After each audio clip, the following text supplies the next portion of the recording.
Praise the Lord friends.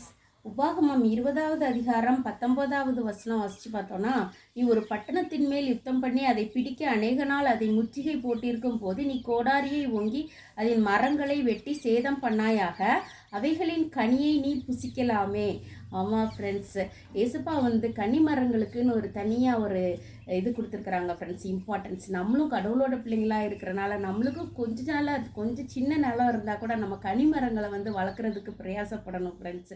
அதன் கனிகள் நல்லது அப்படின்னு சொல்கிறாங்க ஃப்ரெண்ட்ஸ். அதே மாதிரி நிறையா ஊழியக்காரங்க, நிறைய விசுவாசிகள், நிறைய பேர் ஆண்டவரோடைய கனிகளை கொடுத்துட்ருக்குறாங்க ஃப்ரெண்ட்ஸ். தினம் தினம் கனி கொடுக்குற வாழ்க்கை வாழ்ந்துட்டுருக்கிறாங்க ஃப்ரெண்ட்ஸ். அவங்கள கூட நம்ம நம்மளோட வார்த்தையினால் நம்ம அவங்கள வெட்டுறவங்களாக நடந்துக்கிடக்கூடாது ஃப்ரெண்ட்ஸ். அப்படிப்பட்டவங்களாம் நம்மளுக்கு ஆசீர்வாதமாக இருந்துகிட்ருக்குறாங்க.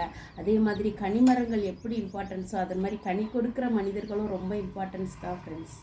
தேங்க்யூ.